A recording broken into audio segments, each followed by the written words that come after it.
everyone, I'm Martin Grady, otherwise known as Tidgney, and I'm here with Coach Dave Academy to have a look at this week's daily races in Gran Turismo 7.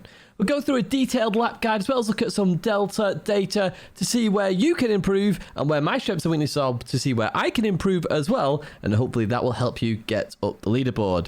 First up then, we're going to jump into Daily Race A, which we're in the Plymouth Superbird, and we're at the Daytona Tri-Oval. Here we are on Daytona then, so why am I showing you this? Because an oval is just flat out. Yes, it is, but there is still ways to gain time. Let's look at this then. So this isn't the fast lap, this is the one before the fast lap. Look what I'm about to do now. I'm about to go high on the banking. Why am I doing this? This is so I can carry more speed as I come off the banking and start the next lap quicker than I started the previous lap. That gives me a better run, and it's all about maintaining as much speed as possible. Look at this now then. We're going to head towards the line. You can see the 1,000 slowly coming down there on the Delta, but watch the Delta now. It starts to climb there. We've carried much more speed than the 47.462 that we did a couple of laps ago. Going to go into the banking, and nice and smooth as you go into the banking. As you come up quite low here, the car will want to rotate into the flat area. Try not to do that. Try and be smooth with the steering. Don't come off the banking too early, because if you come off too early, the car will lift and you will understeer into the barrier, so just be careful of that. Okay, so we're going to do the same at the next corner, the same as we did at the previous corner. Then we're going to go into here nice and smooth down to the inside line then as quick as possible. Now I lost a little bit of time next. I didn't go down early enough. Notice I lose about 5/10 thousandths of a second, but that's critical in this one. Once again, you're going to stay tight now, and what I do then is I go towards the left hand side, just over the yellow line, but my right tyres are still inside the circuit, just to get that little bit more. That's all you need to do for the lap. Let's jump to some Delta. I've loaded the fastest time trial lap, at least, that is in Delta at the moment, and that's Sutsu's lap, okay? That's a 47.264. Now, the critical thing here, and I talked about it right at the start of the guide, it's all about getting as much speed as you can to get onto your fast lap, okay? Now, critically here, if we look at Sutsu is starting, and you can see that up above, literally nearly a mile an hour quicker than me. 1 mile an hour. Now, it doesn't seem like much at 190, but that's still a lot. And the time just slowly creeps up. Look at this then. So it's 190.4 versus my 189.6. So clearly I need to build up more speed before I start my lap. And as we go into here, look at this. We're nearly half a tenth down by that point. We go through the corner. Now that Delta starts to come together now. It's 0.5 here in terms of difference. As we go through the corner, we're going to come off here now, and it's 0.2 difference. So at this moment in time, it's not that bad. Of course, Sutsu's slightly higher because he maintained more speed going into that corner. We continue on towards the second part of the oval, and if you remember on my lap, I said I should have turned in a bit earlier. Then critically there, Sutsu will have turned in a bit earlier, and critically for Sutsu, carries more speed because of it, because of the banking on the inside line, carries a bit more speed, and that means he's not understeering as much as well, because I'm trying to overturn the car to get down to that inside line. And critically then, he gains nearly a mile an hour again through that corner, and that, as a result, means that Sutsu actually benefits. So the critical part here, and what we've identified in Delta, we need to start the lap as quick as possible, and we need to maintain a nice, decent inside line. That's it for Daily Race A, though. Let's get to a very complex circuit, but also a very fun one in Spa with Group 3. So we're here at Spa then in the Nissan GTR Nismo GT3 that you can see in the bottom right hand side. Now I've got plus 4 brake balance. If you want to copy my brake balance, you can do that, and the graphic shows that on the right hand side. Right, what we're going to do is head towards turn 1. We're going to do a slow lap first before we do a fast lap. And what we're looking for here are these 2 brake markers. Now I use the one on the left hand side, which is the 100 board. I brake just after the 100 disappears off the edge of my screen. Alternatively, on the right hand side, you have gaps in the fences, okay? I picked out one there. It's just after the 100 board on the right hand side. Brake as that hits the edge of your screen, and you should make the corner absolutely fine in this Nissan GTR GT3 car. If you are using a different car, obviously you'll have to adjust accordingly with these brake markers, but they work each and every time, and it's what I use every single time I'm here at Spa. So we drop down to first gear here. You don't necessarily have to drop to first gear, and then I short shift to second. Be very careful of second on the exit. You will suffer some power oversteer if you get it wrong, so just be careful. Don't overturn the car, get it rotated and go, okay? Now, first gear is used there to rotate the car. Again, you don't have to go down to first gear. You can stick it in second, keep it in second, and the car should remain a bit more stable. We slow it down here as we head to Eau Rouge and Radion, and this is flat, as you see here. I cut a bit of the left-hand side. I go towards the right. Don't mount the curb too much. If you over-mount the curb, you will spear off the track, and make sure you stay on the curb in to avoid any track limit issues. What we are going to do now, though, is go back to 100% speed, and we're going to head down towards Lake Home as we go down this Kemmel Straight here. So you can just think about this, stay in 5th gear here in the Nissan, and what we're looking for now as we approach the next corner are these brake markers. And what we're looking for in particular is either the 100 board, which is just being blocked by my head, but you know it's there, or alternatively, the start of the curb up ahead. Now, the start of the curb is a really good brake distance marker, so you won't necessarily brake at it, you brake just before you get to it. What I want you to do as well when you approach this braking zone is think about going left a little bit. Bit unusual, I know, but it's to open up Lake Home, okay? Because it's a long chicane, okay? 3 aspects to this corner, but the more to the left you are, the more speed you can carry through the right, okay? So that's what I'm going to aim for, okay? I'm going to go towards the left side and go on the brakes. Now, I drop to 2nd gear here, and then I release the brakes and just trail brake a little bit as I turn in. I don't want to overslow the car because those bollards can be dangerous. I accelerate, then I lift off. I'm in 3rd gear now. I just want to take my wheels to tuck in on the inside curb there. I accelerate a bit more now, and then I'm going to lift off as I approach this curb here because I want the car to rotate. Notice there, every time I'm accelerating, the car starts to understeer. That's due to the racing hard tyres, but if I lift, the car then turns accordingly. We continue on through here then, I'm going to head down to this corner here. So similar to Lake Home where I talked about the start of the curb, literally we are using that right here. Look how close we are to the start of the curb on that left hand side. Now this is a corner you want to actually point towards the apex and then go 100% braking. Now remember with a car when you are braking, if you are 100% braking, you can't really turn it, okay? It's not like for like, it's not 1-to-1, but essentially think of it this way. A wheel can only do 100% of something. So if you're turning the car, you can't 100% brake, you have to adjust accordingly. So if you do 50% turning, do 50% braking. Use that philosophy, you'll start to get used to trail braking. Notice there, we've pointed towards it, we're still braking a straight line. Once we release the brakes, the car then wants to turn. We trail brake a little bit, it's a little bit of a V shape rather than a U shape, but it's more of a U, we're keeping it nice and tight. Now, I highlight this bollard here, it's the 3rd bollard on the right hand side, okay? The 3rd bollard in this corner, the last one essentially. This is your accelerating marker, so when this gets to this point on the screen, I want you to just start accelerating. It doesn't have to be 100% throttle, it can be 50%, 40%, 30%, but what you're doing here is you're just loading the rear wheels up enough that you don't spin out, but you start accelerating. So you can progressively then apply the throttle just that little bit more to go from 50%, 75 to 80. Notice there I'm at 80, I've got it to about 90, then I went to 100. So the rear wheels got loaded up, nice and easy there. The grip then continues to stay, the car doesn't oversteer. We head to this left-hander here. Now, I always point out this gap in the fence, but it's not necessarily a brake marker, okay? I use the curb. So once I touch this curb on the right side, I then touch the brakes. But I want to be turning before that gap in the fence right there. And that's why I'm highlighting this one, okay? So for this one, don't turn in too early. Very easy to do that, and then you'll run out wide on the exit. You'll also hit the bollards, which will then shut you out, or even spin the car out. You don't want to touch the bollards here. What you do want to do, though, is just clip this curb, dab the brakes a little bit, let the car turn in. You might want to drop to 2nd gear if you're struggling with understeer. We clip the curb. Once we clip the understeer curb there, we can then continue on accelerating through. If you do understeer out onto the dark green stuff there, that's very slippy, so just be careful when you come back on the circuit. We head now down to Puon, okay? Puon is a really nice corner in GT3 Group 3 cars. So as we approach here, I've just gone past the 50 board that was on my right-hand side.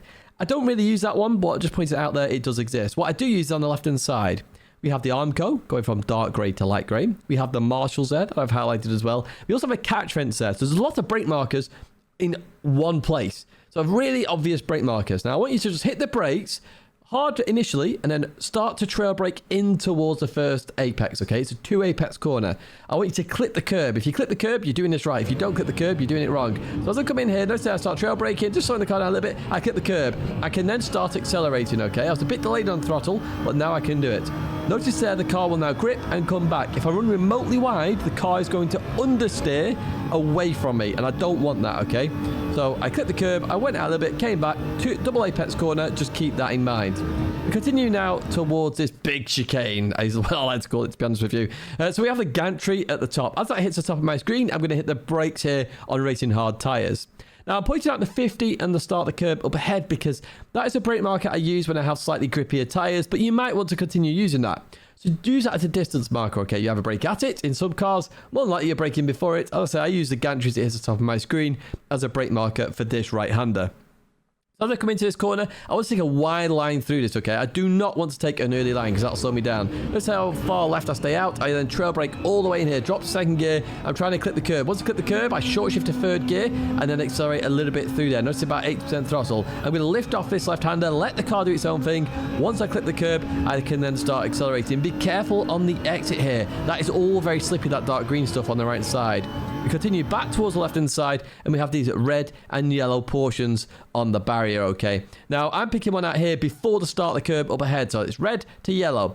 Really good brake marker, this, because it's very obvious and it's on the left-hand side. So what I want you to do is you see the end of it, red to yellow, that is your brake marker. I want you to come down to second gear, okay? Second gear for this corner, and you are short shifting to third gear on the exit. And here you can see it on chase cam, so it's not going to be at the edge of your screen, it's going to be close to the edge of your screen on chase cam.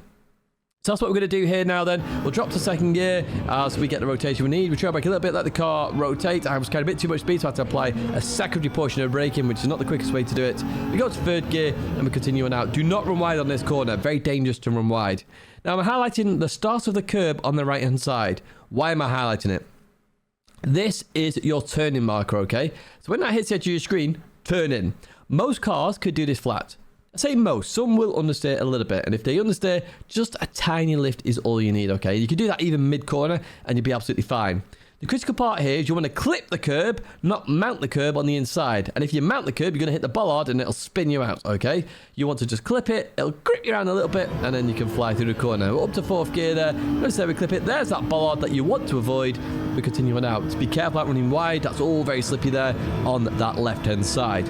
Now we can continue towards Blanchimont, okay? And we can breathe a little bit now. Now in GT7, Gran Turismo 7, Blanchimont is flat. It's absolutely flat. You could use the billboards on the right side there. They're blue and white as turning markers. Now, I actually turned in a little bit too late here, so I'm going to understeer a little bit. I do lose a tiny bit of time because of that, but even so, we can continue on through here and head towards the final corner.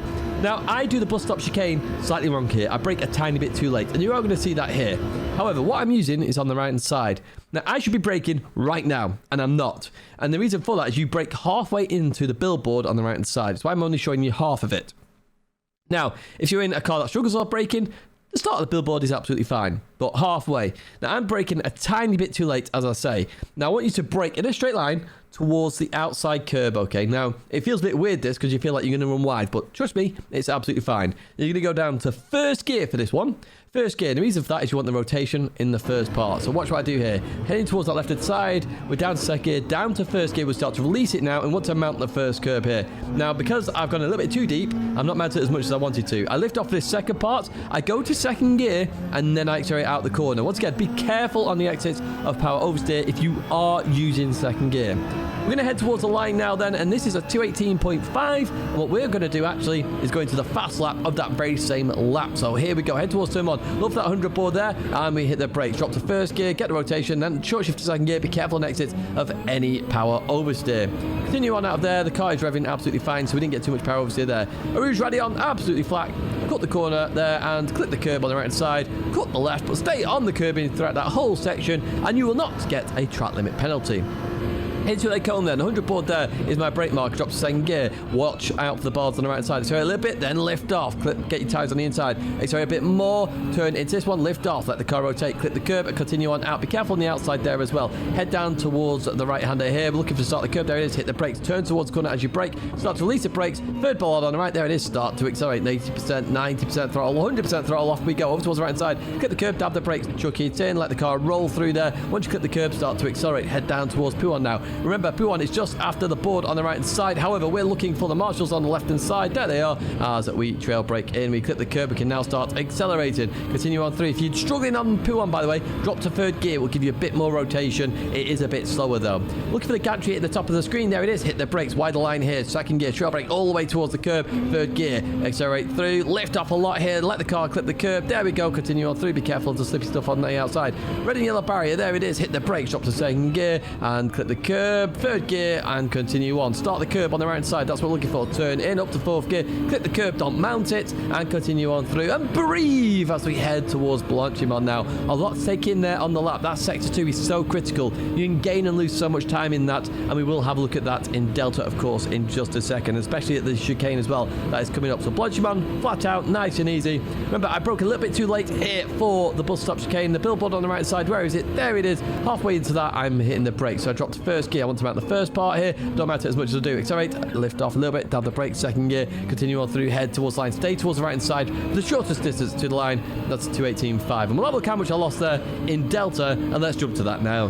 Here we are in Delta then, and I've loaded Suzu's lap once again here. It's literally 13 thousandths faster than my lap, so literally like for like, it's going to be very close, but we'll be able to see where we lose time and gain time in this very lap versus Suzu's lap. We're in the exact same cars as well, so exact same scenario, exact same conditions, and we really can tell now the difference between the two laps. So we're going to jump straight into this one then. We go down towards turn 1. As we go into here, I actually, what happens here as we go into turn 1? Oh, there's actually nothing there. We're actually getting a better exit though there. Notice that. We are actually ahead on the exit. Now, I did do it very well, to be fair, sector 1, if I do say so myself. Head through No Rouge Radion. Again, that's identical here, really. So sector 1, we're up. We are up as we go into the braking zone then. We lose a tiny bit at Lake Home. No, we don't really. We're actually up a little bit more as we head down there. So mid-speed of Lake Home. I think Suzu's going a tiny bit quicker here. Where can I get it right? No, it's actually going a bit slower. We carry more speed. We just carry more speed. But Suzu does it better, it looks like. That's really interesting. So I want to analyze that part of the lap a little bit more here, because it appears to me that Suzu brakes a bit later, so taking a tiny bit of a different line. There we go then. Okay, that's interesting. So Suzu manages to carry a bit more speed through the first part then, or at least in terms of the braking zone. But as we get towards the exit, I've brought that back then. I'm carrying much more better speed on the exit. So Suzu's ran a little bit deeper through Lake Home, and you can see that on the yellow line actually there. It's a bit further to the right, so can't carry as much speed through the right-hander there at Lake Home, and look at the speed difference. So yes, fast in, but slower on the exit. That was kind of critical there. So I'm already ahead here by a lot. So I must lose time somewhere on this lap. Lost a tiny bit there. Nothing major. Nothing major here at the moment. We head towards Pouon. Pouon, I did lose a little bit there. Pouon, I could have carried a bit more speed there. How much speed is... Yeah, look at that. Already accelerating far quicker than me. I did notice that, and I did say in the guide there, I could have accelerated a bit earlier. Quite clear there that Suzu did that, and that's where some time is gained. Go through this part here. It's about the same. Nothing major. Go through the fast right. So Suzu actually benefits in the first right here. Yeah, just carries a bit more speed down the exit. Look at that. 2 miles an hour difference through that corner. So that's an area for me to improve. Maybe an area you want to focus on as well. Because remember, this is flat out from this point. So Suzu's there is gaining a substantial amount as we continue now towards Blanchimont. Look at that. All because he carried more speed. So we're going to head through Blanchimont. Again, I lost a little bit of time here because I understeered a tiny bit. And you can see that with the yellow line. It's more to the left compared to my line. Now, the bus stop chicane, I know I hit the brakes a bit too late here. Let's see how this goes. That's me here as we go into here then. So I actually lose time on the brakes as well. Let's have a look at this. So we've hit the brake. Yeah, look, I'm carrying a bit too much speed. I'm 1 mile an hour higher. And that's what I'm talking about. It's the small margins here. So I carry a bit too much speed into the first part, which compromised me on the exit. And that's where I lose the time to Suzu. Really interesting stuff. And the only reason I know this is because a previous lap, I was 1/10 quicker there than my fastest lap at the moment. So I did know that in regards to that. And it's nice to see that Delta confirms that as well. And that's what Delta is good for. We're done here at Spa, though, in the GTR Nismo GT3 car. Let's head to Daily Race City, where we're at Watkins Glen Short Circuit in some Group 4 machinery. Here we are then at Watkins Glen, and what car are we in? Well, we're in the Honda NSX Group 4 car, and you can see I'm using +5 brake balance on that right-hand side. Now, we're going to head towards turn number 1, and what we're looking for here, well, we've got 2 markers we can use, in fact. So first of all, we've got this Armco. It just ends there. So we've got 4 bars of Armco. Goes down to 3 bars of Armco. I'm not exactly sure of the terminology there, but you can see that on the left-hand side. I'd argue it's a bit too early in most cars, to be honest with you. And what you want to look for is that 200 board that I've highlighted a bit further on. That's a really good brake marker for this corner. Now, as you approach this corner, it's very easy to turn in too early and then run out wide on the exit and then invalidate your lap or get a track limit penalty. But what you want to do is actually stay as far left as possible, and when you turn, transition all the way in, and then just clip the inside curb. Watch how I do that now. I'm staying in third gear as well. I don't mount the curb, so you can see there's additional level on that curb. I don't mount that. I get on the inside, I clip the curb, and then accelerate through the corner once I clip that curb. Now, I've just stopped it here because I wanted to point out track limits. The curb is the track limits, okay? It's not the yellow line or white line on some tracks. It's the curb. So notice there, I was out left, stayed on the curb. I can continue on now. This is flat out, which is why we're going at 100% speed here. We're going to maximize the revs there and go up to fifth gear. Finally, as we continue through the left, clip at the right hand side curb, just to make sure you continue in a straight line. And we're going to head towards the chicane then. And for the chicane, we've got 2 brake markers once again. We're just accelerating there now. We'll just slow it down here just so we can talk about it a bit more in detail. So on the left hand side here, we have the 300 board and we have the Marshall box. Okay, these are 2 good brake markers. Now the 300 board is a cautious approach. Brake here, line your car up for the chicane, and you should be able to nail the chicane each and every time. The Marshall box is more last of the late breakers. You're chucking it in. You're chancing it, okay? So use either of these brake markers or even in between them and start pushing your luck a little bit as you head towards the Marshall box. Now what I want you to do is I want you to hit the brakes and then turn towards the chicane. And you're aiming to be as close to that inside barrier as possible. Notice that I hit the brakes, start to release the brakes. I settle the car. A little bit of throttle there, 50% was all I needed. I can then go through this corner absolutely fine and settled. If you completely lifted, the car may rotate and do all sorts of weird stuff through the corner. Likewise, if you're accelerating all the way through at 100%, the car may lift a little bit with the front end being a bit too high. See here now, we're on the next corner already. So the start of the curb on the right hand side there is your liftoff marker. Now I'm going to do something different here. You don't have to copy this. This is all about me trying to attack the lap and get on the leaderboard so you could follow my ghost. So I'm going to continue accelerating a little bit and then hit the brakes. But if you just lift off at the start of this curb as it hits the edge of the screen, you will make it around this corner absolutely fine. You don't have to be as aggressive as I'm about to be here, where I'm going to accelerate and then dab the brakes a little bit. However, it is a tiny bit quicker. There we go. Just a little bit of brake in there. And I'm going to stop it here because this is an escape road, and I highlight it each and every time I am at Watkins Glen. This escape road is your accelerating marker. When you get to this point, you're touching the curb, your car's at a nice speed, you're not understeering off wide straight away. You use this as your accelerating markers. You get here and you go, right, okay, I need to accelerate. And I've just started accelerating right now, and you can see that on the bar right there. It's just below 50%. So I'm going to start accelerating. You can lift off a little bit if you need to. If you start on the steering off, that's absolutely fine. Now there's a Marshall box further ahead that I used to use when the cars had more power. I don't use that anymore. So if you are struggling with a bit of understeer, that Marshall box is perfect to say, at this moment in time, you should be 100% throttle as we continue on out. Be careful about running too wide here. Track limits again, the curb is the track limits. It's obviously a lot thinner than turn 1. So if you run out wide there, you are obviously going to get a penalty. I'm going to continue on now towards the penultimate corner.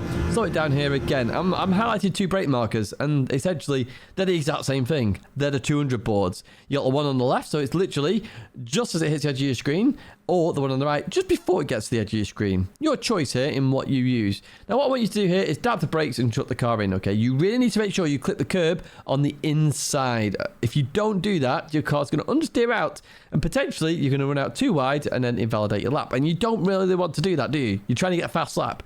So make sure you dab the brakes, chuck the car in. Don't accelerate until you clip that inside curb, okay? So you'll notice here I'm going to just roll. I clip the curb and then I'll start accelerating. And look at this. I don't even run out wide here at all. Plenty of space there to continue on going right that a bit further. We continue towards our final brake marker. It's just above my head here. We've got the tyre wall that goes into Armco. Really good brake marker this, okay? So it gets to this point here, and what I want you to do is hit the brakes. I want you to drop to third gear in the Honda NSX, and the reason for that, you just want that tiny bit of rotation, and third gear is going to give you that as you go through the corner. Similar to the previous corner, you want to clip the inside curb, and this one you want to be really aggressive. It's cambered as well, and we'll see that as we go through the corner. So this one you want to try and maximize the speed, get through the corner, and then maximize your speed all the way down. Arguably, if you want to start another lap, to maximize the next lap as well. So as we go through here, notice that I'm already on the throttle. I clip the curb, and I continue on throttle. We go up to 4th gear then. Don't run too wide here. Of course, the curb ends there, so if you're still on that left-hand side, you can get track limits. Even if your curb is valid, after it ends, it's not valid. We're going to go into a fast lap now as we head towards turn 1. We're looking for the 200 board on the left-hand side. There it is. Hit the brakes, stay left, and then turn in. Don't mount the curb too much and don't go in too early. Make sure you stay on the curb on the outside line there, and you're fine to continue on your lap as we head up here and we head towards the bus stop chicane. Looking for that 300 board as a safety net. There it is. Hit the brakes, prepare. It's a little bit of accelerator. Through we go. And once we're through there, we can go full throttle. Over towards the right-hand side. Lift off at the start of the curb if you want to. Dab the brakes if you haven't and got a bit too aggressive. Escape road there is your accelerator marker. We continue on through. Don't run too wide on the exit because there is track limits at this circuit, and that is a vital part of this lap. We continue towards the penultimate corner then. We're looking for the 200 board, left or right, either is your choice. Hit the brakes, turn in, clip the curb. Once you clip the curb, start to accelerate out. Don't run too wide once again. Over towards the left hand side, end of the tyre wall, hit the brakes, turn in, third gear, clip the curb, continue on through up to fourth gear, get back on the circuit as quick as you can, head towards that line, and that is a 1:14.9. Let's have a look at Delta then, and let's have a look where I can improve. Right then, I have loaded Manu Rodri's lap, which is nearly 3 temps quicker than mine. 2.5 temps, we'll call it. So there is some time to be gained here, and we need to find out exactly where. Now, if I'm going to guess, it's going to be the chicane, going that bit more aggressive, breaking in that marshal box. And I'm going to argue as well of that second to last corner. Remember, I said I could run a bit further wide, and potentially I would have gained some. I've not checked this at all yet. I've just seen the reference on the right-hand side. Let's have a look. Let's see where we can improve then. So, as we start the lap then, it's pretty much the same there as we get to turn 1. Do we lose any time there? A tiny bit of time. So, not the greatest amount of time there. So, I'm not going to worry about that too much. Remember, there's 2.5 temps to be had, and that's negligible. There we go. I will get the word out there eventually, and I do apologize for my cold as well if I sound a little bit weird. Continuing up here then, we head to the bus stop chicane. As we get to the bus stop chicane, oh hello, look at this. Oh, what do you know, we lose a tenth there straight away. So what speed difference have we got through here? Look at that, 140 versus 100 and wow, we're 10 miles an hour difference. So significant improvement there needed. Manu Rodri just breaks out a little bit later, which is critical. And it's exactly what I said. That marshal box. It's amazing, isn't it? It's like my guidance actually works. Right, we'll continue on through here then. We get to the long right-hander as we go through there. I lost a bit there, you know, half a tenth there in that corner. As we head towards the next one then. We lost half a tenth there. In the final corner, we didn't lose anything. So, yeah, we do lose time at the chicane, which I said. We lose time in this corner as well. So, an area of improvement that I need to look at. But critically, what we're seeing here, and the big one that I want you to focus on is the more risk you take at the chicane, the bigger the reward you will get if it pays off. And you're seeing that right there with Manu Rodri through that bus stop chicane. That's going to be it for me for this week's daily races. I wish you all the best of luck for this week's races. Hopefully this video has been of help to you as well. So I've been Martin Grady, otherwise known as Tijani. I'm here with Coach Dave Academy and, of course, the Delta app. So do make sure you check out the Delta app. It is a fantastic app. You can just find out everything all in one go. And you're seeing here where I can improve already. And hopefully you can improve as well. If there are any changes you want to this video, as always, leave a comment, give this video a like, and good luck once again for the races this week on Gran Turismo 7.